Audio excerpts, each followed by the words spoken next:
At my baby's baptism, my mother-in-law stood up and announced, "This child deserves a real mother." My husband smiled and handed her the adoption papers with my name crossed out. Stunned, I screamed, "You can't do this." But as the priest gasped, a lawyer stepped forward and revealed a truth that left everyone frozen. I don't even know where to start. My hands are still shaking as I type this, and my stomach is in knots. If someone told me a year ago that my own husband would try to erase me from my child's life, I would have laughed in their face. But that's exactly what happened.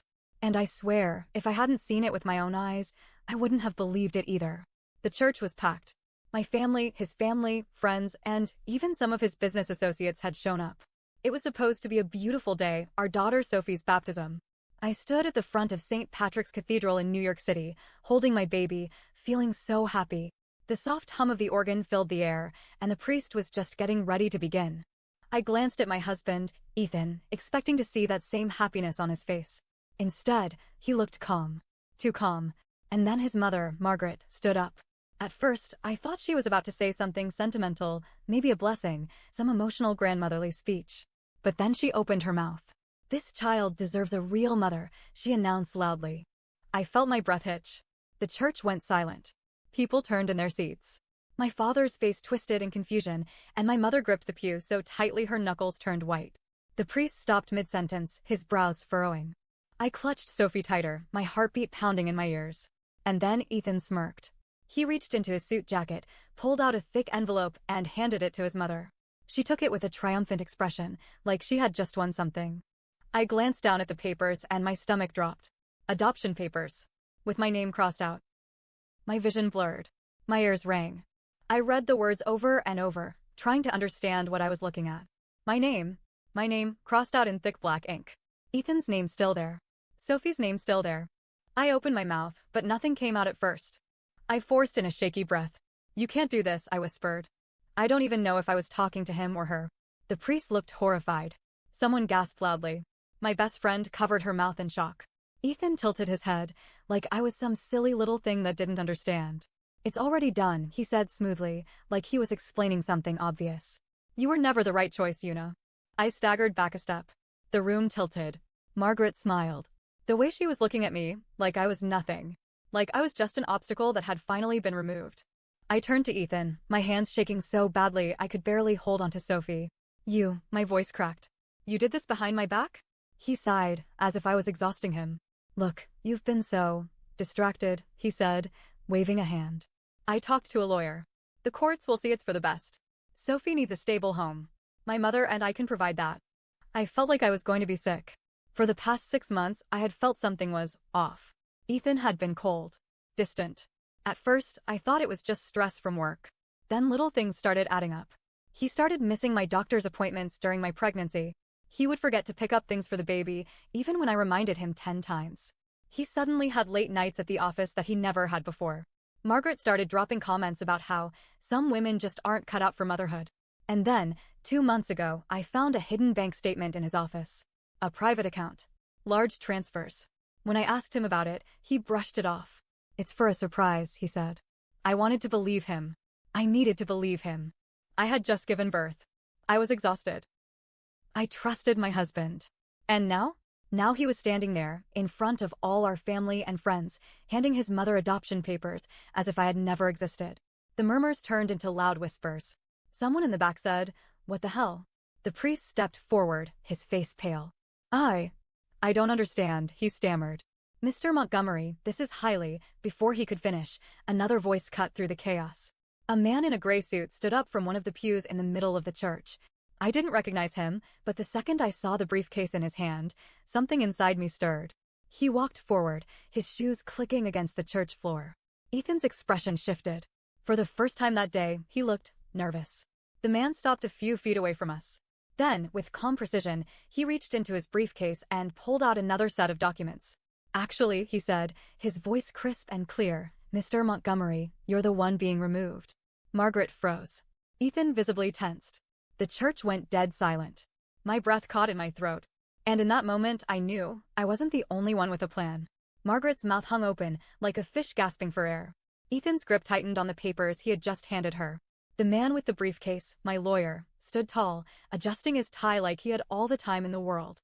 His name was Daniel Cho, and he wasn't just any lawyer. He was one of the best family law attorneys in New York. And he had been preparing for this moment for months. "Excuse me?" Margaret finally sputtered, her voice shrill. "Who do you think you are?" Daniel didn't even look at her.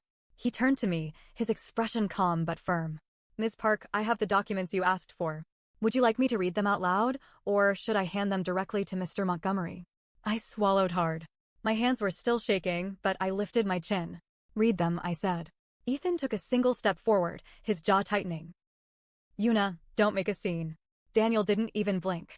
He cleared his throat and unfolded the first document. "This," he said, holding up the papers, "is a notarized statement from a private investigator hired by Ms. Park." Margaret's smug expression vanished. Ethan stiffened. The investigator tracked Mr. Montgomery's activities over the past 6 months. According to financial records and surveillance reports, Mr. Montgomery has been secretly funneling money into an offshore account, totaling nearly $500,000. A gasp rippled through the church. Margaret gripped Ethan's arm. "Tell me that's not true," she hissed. But Ethan wasn't looking at her. He was looking at me. And for the first time that day, he looked scared. Daniel turned the page. "This second document," he continued, "contains a signed lease agreement for a luxury apartment in Miami, Florida. It was paid for in full by Mr. Montgomery, under the name of a woman named Natalie Whitmore." The entire church erupted. People were whispering. Some guests stood up in shock. My father, who had been frozen this whole time, lunged forward, but my brother grabbed his arm before he could get to Ethan. Margaret looked like she was about to faint. I felt my pulse pounding.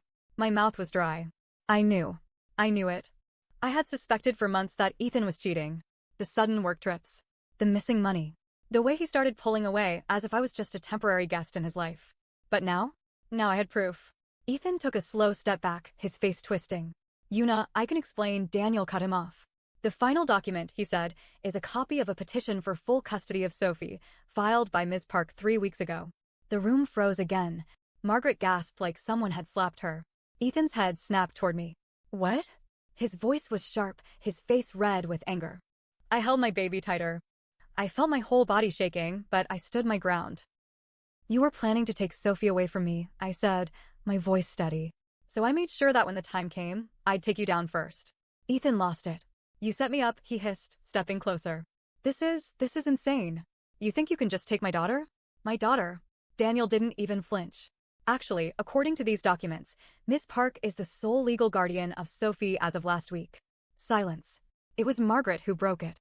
She turned to Ethan, her hands shaking. "You told me the lawyers were on our side," she shrieked. "You said everything was handled." Ethan ignored her. His eyes were locked on me. "You don't understand," he said, his voice dangerously low. "You don't get to do this to me." I finally let out a small, bitter laugh. "You did this to yourself," I said. I saw something flash in his eyes, something dark. And then, without warning, he lunged. He reached for Sophie, our baby, and I barely had time to react before my brother and my father grabbed him. "Get off me!"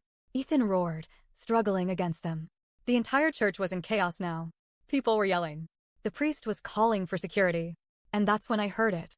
A new voice. "That's enough." A woman stepped forward. Tall, blonde, familiar. Natalie Whitmore. Ethan's mistress. And she did not look happy. Margaret turned, her face contorting in horror. "Who the hell are you?" Natalie didn't even look at her. She looked straight at Ethan, her arms crossed, her lips curled in disgust. "You really are a piece of work," she said.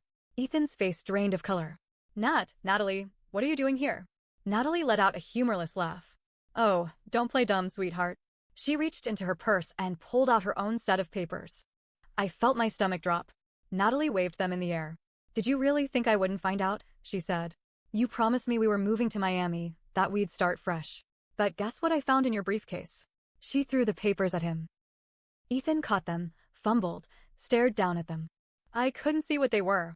But then I saw his face change. Panic. Fear.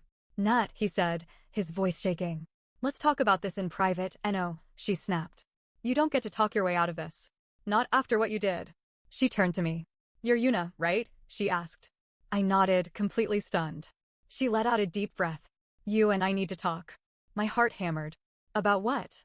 Natalie's expression hardened. "About Ethan's other bank account. The one he didn't tell you about. The one in Switzerland." The entire church felt like it was about to explode. People were standing, whispering, gripping their seats like they were watching a courtroom drama unfold in real time. Margaret looked like she was seconds away from fainting. Ethan was frozen. My father was ready to tear him apart. And now, his mistress, the woman I didn't even know existed until a few minutes ago, was standing in front of him, holding another set of papers. Natalie threw them at him. "You lying, cheating son of a," she started, but she stopped herself, shaking her head. "I should have known. I should have known you were scamming me too." Ethan didn't move. He didn't even look at the papers. I felt my pulse pounding in my ears. "What are you talking about?" I asked. Natalie turned to me, her arms crossed, her expression furious but steady. "You think he only betrayed you?" she asked. "Honey, Ethan has been planning to disappear. He was never staying in New York. He was planning to leave both of us." A sharp gasp shot through the crowd. Margaret snapped her head toward Ethan, her lips trembling. "Is this true?" she whispered. Ethan finally moved. He shook his head quickly, his face twisted in panic. No, that's ridiculous. "Una, don't listen to her. She's just trying to get back at me," Natalie laughed bitterly. "Oh, really?" She reached into her bag again and pulled out a flash drive. I felt my stomach drop. "What is that?" I asked. Natalie looked at me, then at the priest. "Father, is there a laptop here?" The priest, who had been standing there looking like he was about to faint, nodded quickly. "In the office." "Good," she said. "Because I have something everyone needs to hear." 10 minutes later, everyone had crammed into the church hall, where a laptop was set up on a small podium. Natalie plugged in the flash drive, her hands shaking. She clicked a file, and the sound of a recorded phone call filled the room. Ethan's voice came through the speakers. "The papers are ready?" A second voice answered. A man's voice. Calm. Professional. "Yes, Mr. Montgomery. The identity change has been finalized. Your new passport will be ready in 2 weeks." My whole body went cold. Margaret gasped so hard she choked. The voice continued. "The offshore accounts are secure, and the house in Switzerland is in your new name. Once the funds are fully transferred, you'll be able to disappear without a trace." The entire room erupted. People screamed. Someone cursed loudly. My hands clamped over my mouth. I turned to Ethan, but he was already backing away. His face was pure panic. His hands were shaking. The truth hit me so hard I felt like I was going to collapse. Ethan wasn't just planning to take my daughter away from me. He was planning to disappear entirely. He was going to wipe his name clean, vanish, and leave both me and Natalie behind. I felt something inside me snap. "You were going to abandon your own child?" I choked out. Ethan finally snapped out of it. He spun around to run. But then the church doors slammed open. And 2 men in black suits stepped inside. Margaret screamed. Ethan froze mid-step. The 2 men, clearly agents, walked forward, flashing their badges. "Mr. Ethan Montgomery," one of them said, his voice firm, "you are under arrest for financial fraud, money laundering, and conspiracy to commit identity fraud." The room erupted again. People were yelling. Margaret was clutching her chest like she was going to pass out. Ethan shook his head violently, stepping backward. No, this is a mistake." One of the agents grabbed his arm. Ethan tried to pull away, but the other agent pulled out handcuffs and snapped them onto his wrists. I felt lightheaded. I was still trying to process it. Ethan wasn't just a cheating bastard. He was a criminal. And this wasn't just about stealing my daughter. This was about him running from the law. As the agents dragged Ethan toward the door, I saw him thrashing. "YNA," he screamed. "You can't let them do this. You need me." I stepped forward. I looked him dead in the eyes. And I said, "No, Ethan. I never did." His face twisted in pure rage. But then his mother stepped in front of him. Margaret. She slapped him across the face so hard the sound echoed in the church. "You are a disgrace," she hissed. Ethan stared at her. He looked like a cornered animal. "Mom," he whispered. But Margaret turned her back on him. The agents dragged him out of the church. And just like that, he was gone. The whole room was shaken. I could still hear my own heartbeat in my ears. I turned to Sophie, who was still in my arms, sleeping peacefully. My father came up beside me, putting a hand on my shoulder. "It's over," he said quietly. I wanted to believe that. But then Natalie spoke again. "Actually," she said, rubbing her arms. "It's not." I turned to her. She looked pale. "There's something else," she said. "Something I haven't told you yet." I felt the dread creep up my spine. "What?" I whispered. Natalie swallowed hard. "Ethan might not be working alone." The church was still buzzing with whispers. People were standing around in small groups, shaken, whispering, murmuring things I couldn't even register. Ethan was gone, dragged away in cuffs. Margaret was sitting in a pew, staring at the ground, shaking. But Natalie wasn't finished. She stepped closer to me, lowering her voice. There's more, she said. Something you don't know. I felt a new kind of dread settle over me. What? She hesitated. Then, finally, she said, Ethan wasn't just planning to run. He had help. I went completely still. Who? I asked, my voice barely above a whisper. Natalie took a deep breath, her fingers tightening into fists. Margaret, she said. A heavy silence followed. Then, from the pew, Margaret jerked up. You're lying, she said immediately. But her voice wavered. Natalie turned slowly to face her. You knew, she said. Didn't you? Margaret shook her head. No, I would never. You helped him hide the money, Natalie pressed. You helped him move things around. You introduced him to the people who could make it happen.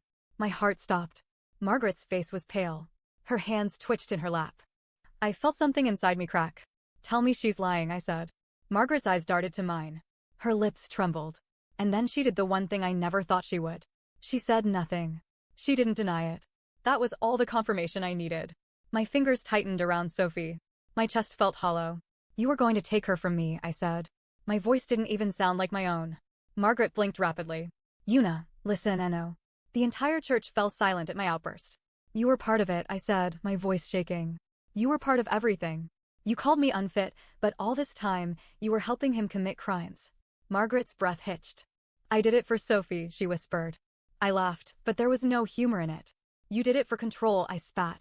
Margaret flinched. You never wanted me in your family, I continued, my voice growing stronger.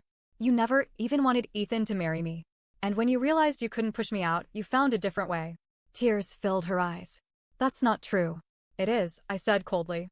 And now, because of you, your son is going to prison. Margaret let out a broken sob. I didn't care. I turned around. I was done. As I walked toward the exit, my father stepped forward, his face dark with disgust. You will never see my daughter or granddaughter again, he said to Margaret. His voice was deadly calm. You are finished. Margaret didn't even fight back. For the first time, she looked small. But I wasn't going to feel sorry for her. Not after everything. Margaret was investigated. Turns out, she had been moving money for Ethan, signing documents, and pulling strings behind the scenes. When Ethan's trial started, she was subpoenaed. And guess what? She turned on him instantly. Tried to paint herself as an innocent mother, as someone who was just helping her son. No one believed her. Ethan ended up getting 7 years in federal prison for fraud and money laundering. Margaret wasn't charged, but she lost everything. Her reputation? Ruined. Her social circle? Gone. Her money? Seized by the IRS. She tried to reach out to me once. I never responded. After everything, I moved back to Brooklyn. I focused on raising Sophie. I rebuilt my life. And I never looked back. I kept one picture from the baptism, one frame of Margaret's face the moment she realized Ethan was a criminal. It reminds me of one thing. I won. And they? They lost everything.